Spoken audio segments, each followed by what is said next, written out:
Hi everybody, I'm Tarun. I had a studio called Firebolt Entertainment, and today I'm going to talk to you about how you can bring characters to life using motion capture in your games. A little bit about me, though Mayank already touched upon it.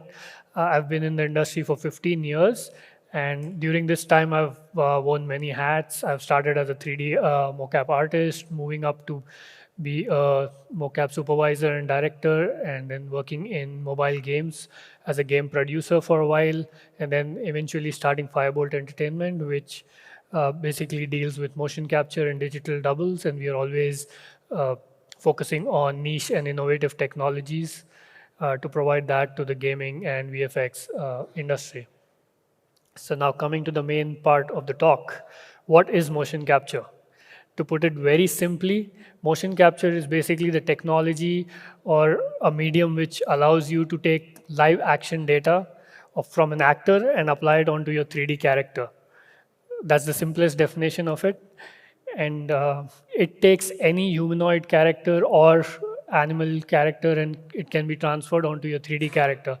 Motion capture is highly used for very realistic games and also in VFX and movies. So what are the different techniques that you can use for motion capture? There are a couple.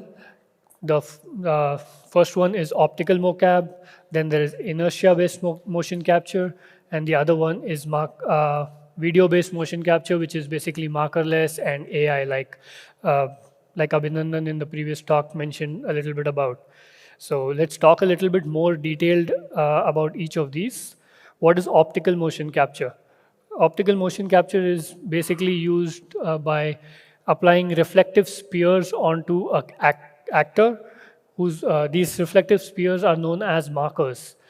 These markers are attached onto the actor who's wearing a body tight suit, and there are cameras surrounding the actor and the area that we are going to capture. This area that is captured is called a volume.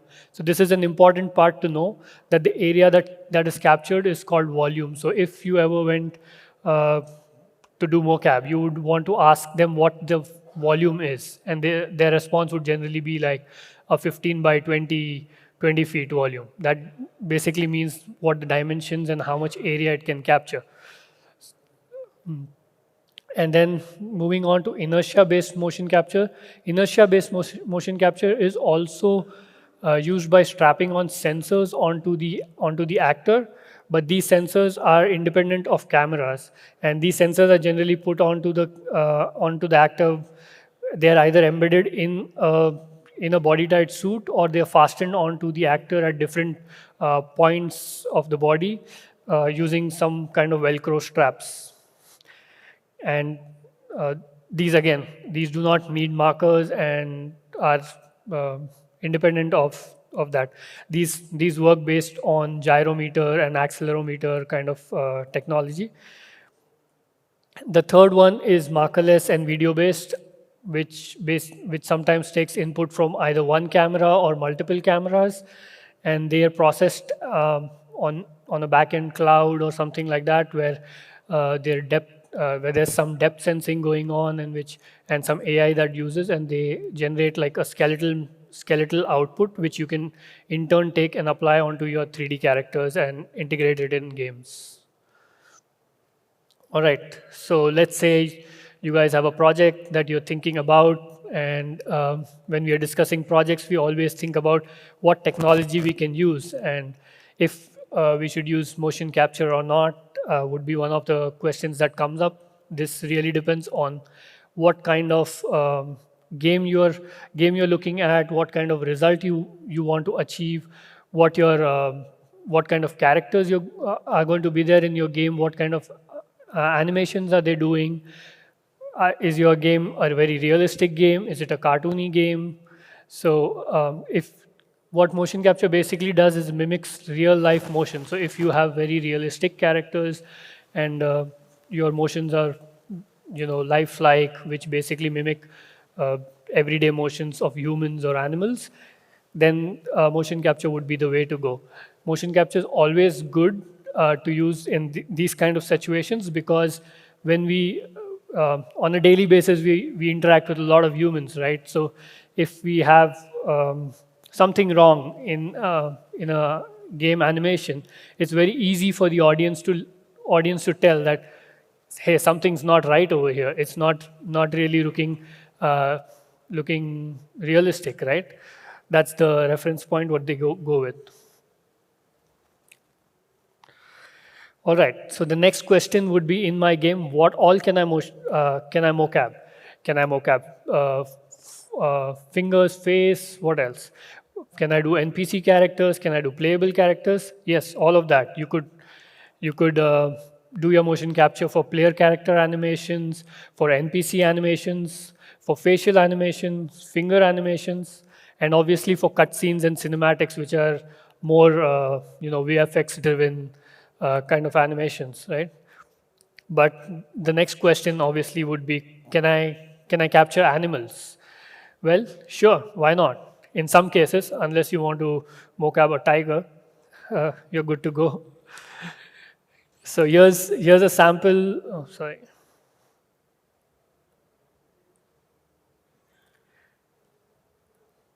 What's happening?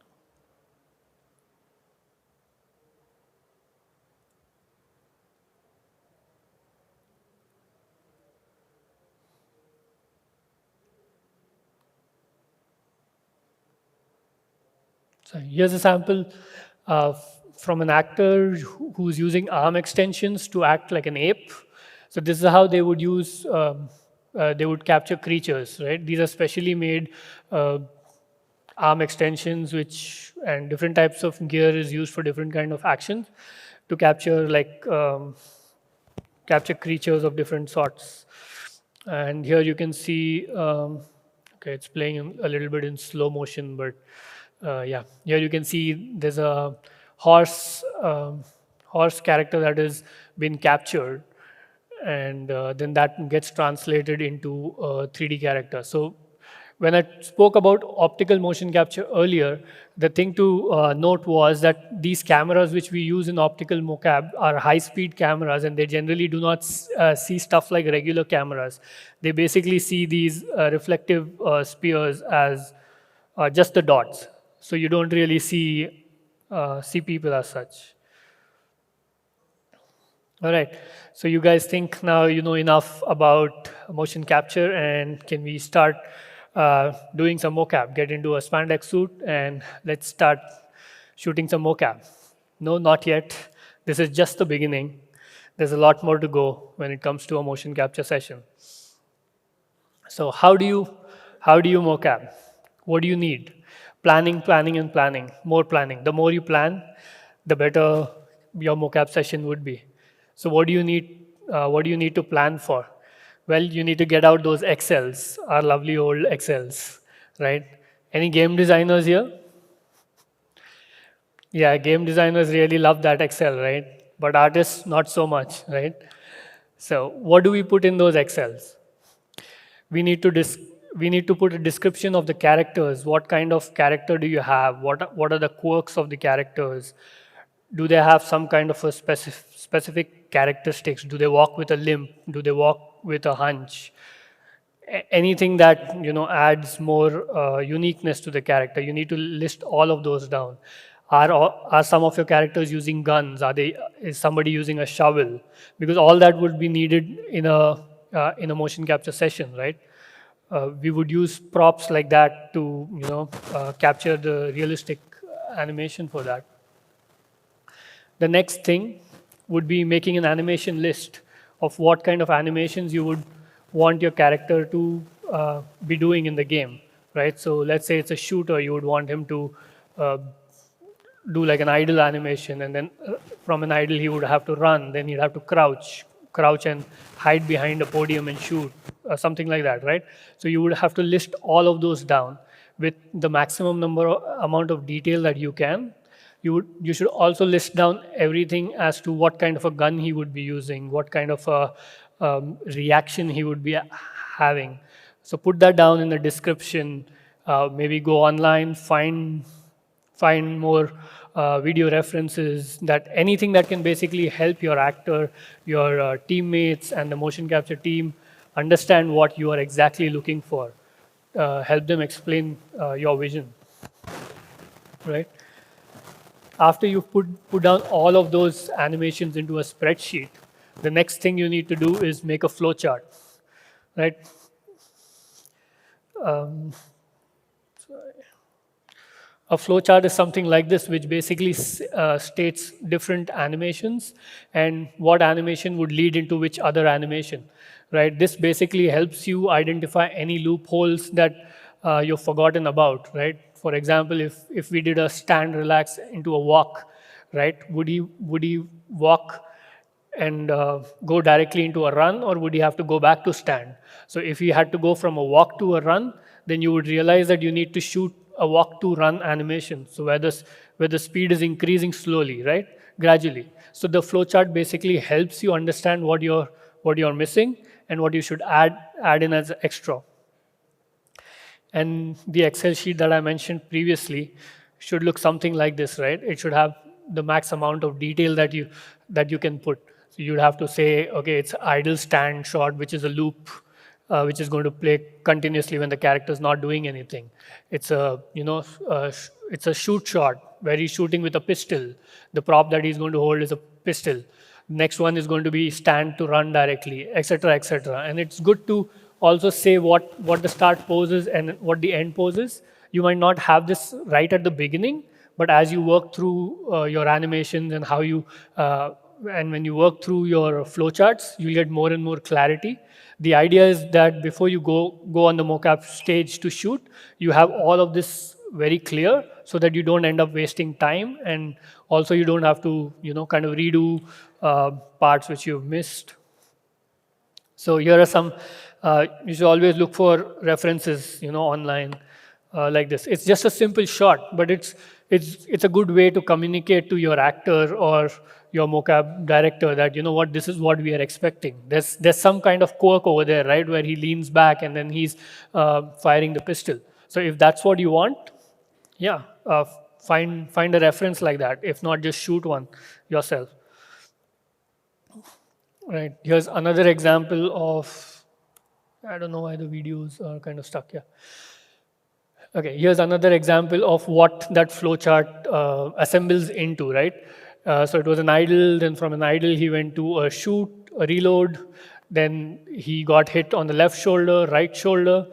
Right now these animations are stacked one above the other, but if you, in a game, when you would make like a blend tree, these different animations would be triggered at different event points, right? So if you got shot on the right shoulder, you would just trigger the right shoulder animation. If he had enough damage to his health, then he would, straight from the idle, it might just go to the dying animation, correct? So these are all the things that you need to think about and list out before in your planning stage. Great. So now I know all of this. Now can we shoot? Nope, not yet. Getting closer.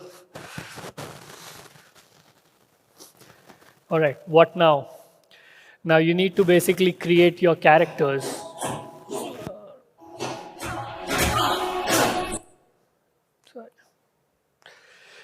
You need to create your characters, you need to create your props.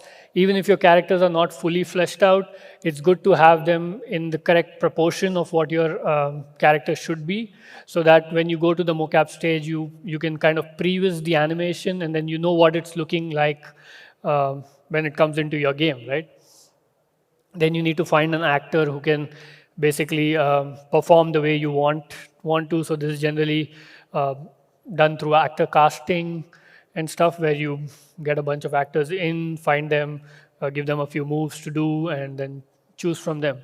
And then you make your actor rehearse, because you don't want to go on a motion capture stage and have them rehearse, right? So you want to pre-rehearse this and then go on a motion capture stage.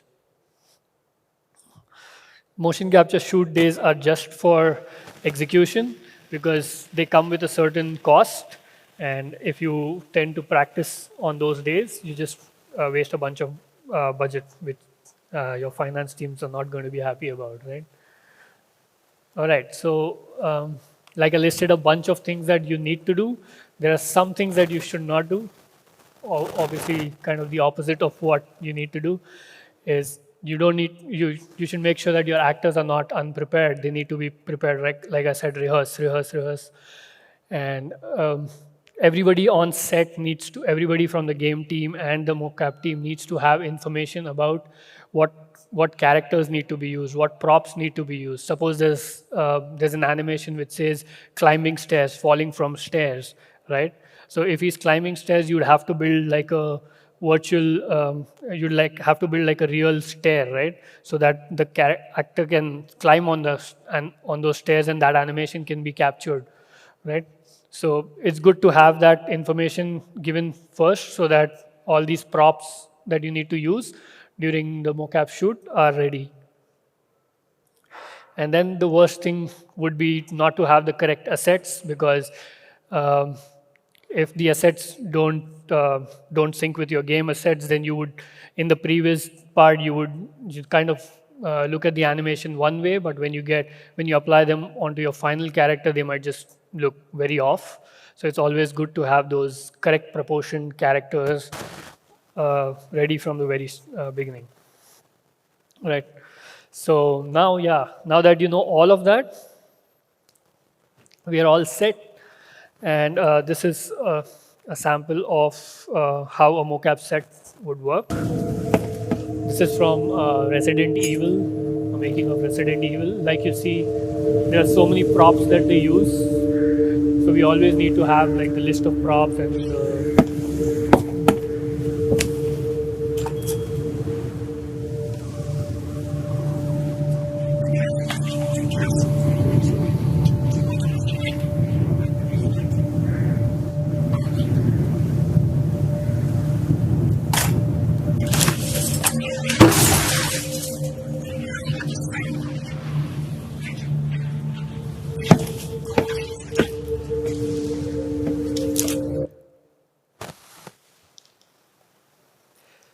right. So what's next? Once you captured, are you ready to put it all in game? Not yet, again. So after you capture, you have these, you've basically if you used optical, you've basically captured these blobs or spheres. And where do you go from here, right? Uh, there's a process called cleanup that needs to be done. What basically happens is when you capture using optical, not at some points the cameras are not able to see those markers, so they get occluded, right? So we have to go back and fill that in and clean them up. So if you can see over here, there's some dots, markers which are missing, and then you need to clean them up and fill them in and clean up the animation so that when you apply it onto your 3D character, there are no pops and jerks on that. Once you've done all of this, now you're ready to apply the animation onto your 3D character. And yeah, this is what your final result would look like.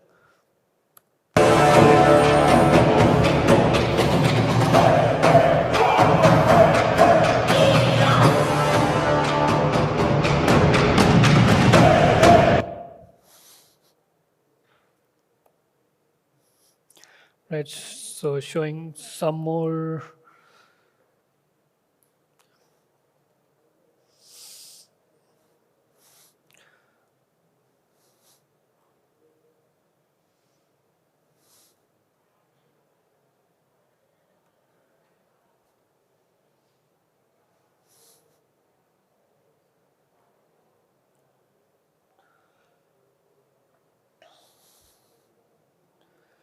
So like you saw previously on the right-hand corner, the black thing where the blobs are, that's what you would get out of the motion capture shoot.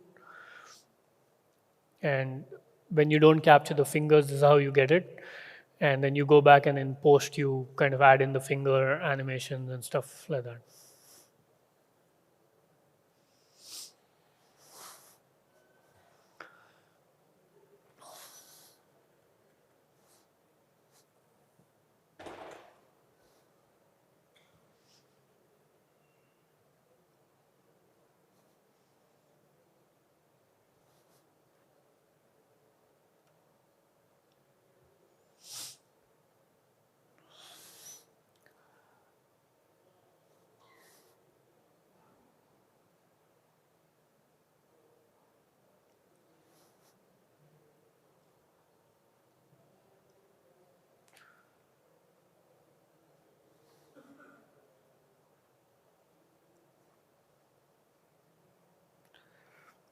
Right. So here in this animation, you see that the actor has acted one way, but the animation has been increased and enhanced. So this is another part of the cleanup process where there are some kind of stunts where the actor is not going to be able to perform to the full extent, and then you have to go back in and manually, enhance the animation to make the jump look longer, the fly look faster, retime it a little bit. All right, that's it. I think we have quite a bit of time. Any questions and answer? That was actually, quick but really explanatory. So, guys, before I hand it over to you, Tarun, I have a question myself. Sure. So, a lot many times I have come across this question. So, I'm just putting it for you to answer. Animators do practice acting quite a bit. Right. So, if there is if they have the access to the mocap devices and shoot everything, they would want to act themselves. Right. But again, if there are games like any fighting game, like you were showing the example, we will definitely need professional actors there. Correct. Right. So what is it? What is it usually like? Do the animators themselves act for the mocap shoot, or it is always professional actors? No, it's not necessary. Animators do act many times. Usually in studios where the mocap setup is in-house, what they do is for prototyping, quick prototyping, rather than animate, animator would just get into a mocap suit, shoot it, and then put it back into his computer. This would like a bunch of 10-15 animations would just take him like a day to complete, whereas if he sat to hand key it, it would take forever, right? It would take probably like 1 week for one animation if it's realistic. So a lot of animators do that just in a similar way as to how they put themselves in front of a camera and create like an animation reference. So they also do that. Some animators obviously find themselves in the shy zone to put on that mocap suit and stuff, but they eventually get used to it. Yeah, that does make sense. All right, guys, time for question and answers. Anybody has any questions? Yes, please.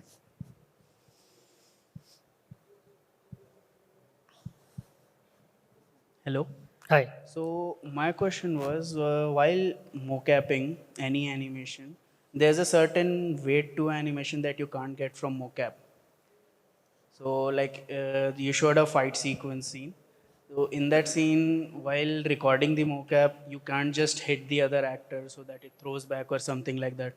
Correct. So how do you get that weight in that animation? So what generally happens, it's very much like how it happens in the movies, right? If you're doing a fight sequence and somebody's got to punch me, you're going to keep like a half a feet distance.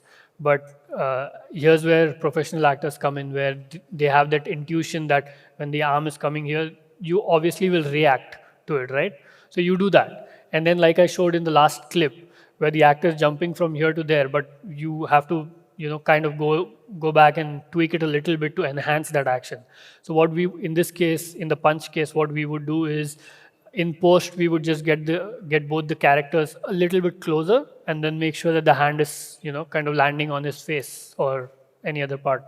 And this motion capture is not like out of the box where you just take it and put it in game. So you have to do like a cleanup and an animation enhancement. So you do like a little bit of work on that to get that effect of that punch. Thank you. Right.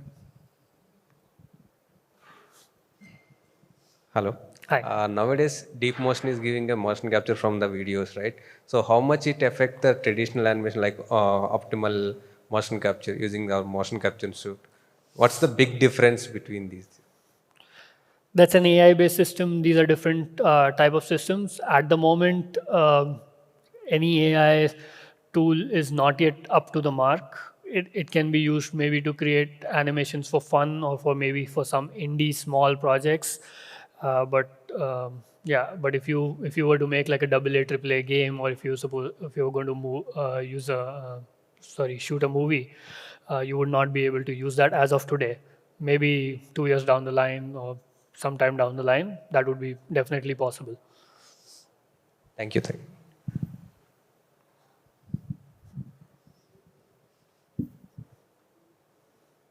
So if an indie studio was supposed to make an action game, right, and how would they like kind of like this dilemma between whether to go down the keyframing route or motion capture route, which is more cost effective for like let's say for a bootstrapped indie studio?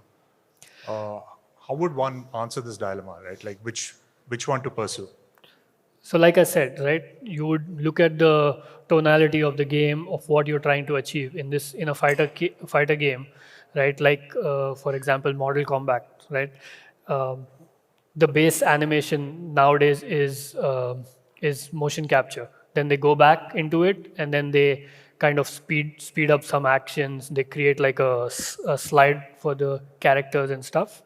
Even way back, how motion capture started was in the form of a rotoscope, right? So they would basically shoot somebody doing that action, and they would literally frame by frame pose the character on top of that, like keeping a reference, or draw it in 2D. Like the oldest, what do you say, oldest Mortal Kombat game started that way, where they recorded an actor doing the action, or the stunt guys doing the action, and they literally drew over those, right? So this is kind of a, what do you say, updated technology of that, where this translates into 3D. That's what we're doing with motion capture. So to answer your question, motion capture would definitely be the right way to go. And like I said, if you planned well, you could keep the budgets same or even smaller, and you could just elevate the quality of your game. Thank you. Hello. Right. So the AA AAA game you were saying about it, right? So if we are going for motion capture, like for a regular animation or a stunt animation, we can go for motion capture. What if the AA or AAA game is having some character which is having some fancy animation? Can we try some base in motion capture and level it, or how it works? I am sorry, I didn't. If they have some kind of what animation? Like what do you call a creature, not a human, like a creature based on humanoid creature which doesn't have natural movements like a human. Yeah, Not, no. So we will take base animation from mocap and we will detail it, or it will go for separate route. you can take the base animation from motion capture and then apply it onto your CG character, and then enhance it to certain extents. Like I showed, I think in my fourth or fifth slide, actors have to get used to acting in that character, and sometimes they use props like even like tails or something, or arm extensions to kind of walk on all fours and stuff. So yeah. Thank you. Not these, but there are some systems which shoot underwater. Like in Avatar, they shot. There's a particular capture system that comes which can shoot underwater.